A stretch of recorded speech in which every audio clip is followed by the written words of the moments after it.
Guro, malubhang malubha na po ang kaibigan niyong si Lazaro.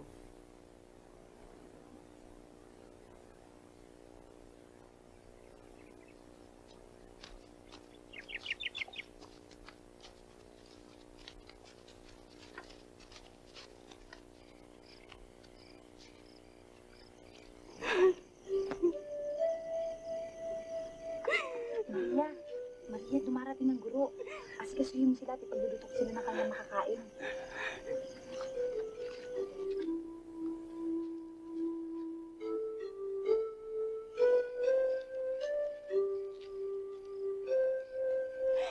Panginoon, kung pa ilang salay na rito, hindi namatay ang aking kapatid. Si Lazaro ay muling mabubuhay. Nananalig po ako. Babangon siya sa araw ng paghuhukom. Ako ang muling pagkabuhay. Ang sino mang naniniwala sa akin, patay man, ay mabubuhay muli.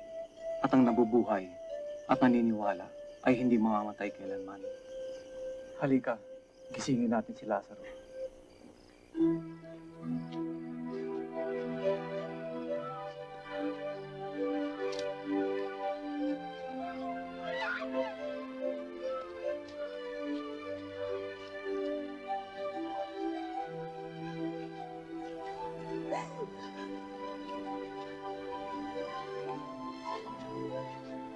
Guro, nasa gitna po siya. Alisin ang takip. Ngunit guro, may 4 na araw na siya naililibing. Maaring nabubulok na ang kanyang katawan. Masasaksihan ng nananalig ang kaluwalhatian ng Diyos. Tanggalin ang takip.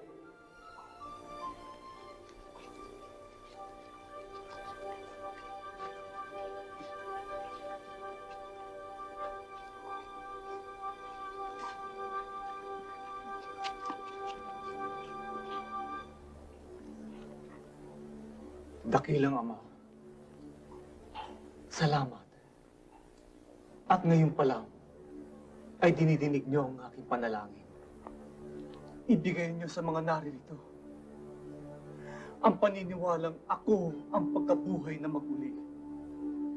At ang sumasampalataya ay walang kamatayan.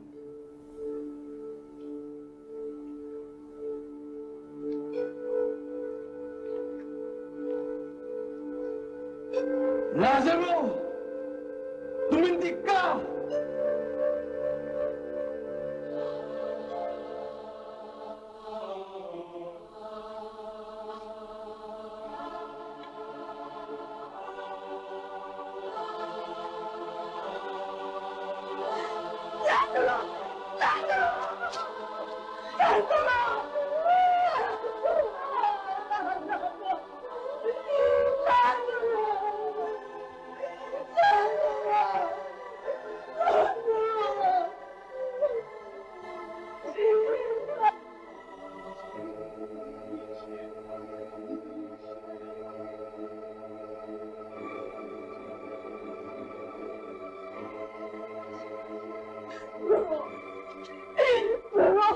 Maraming salamat.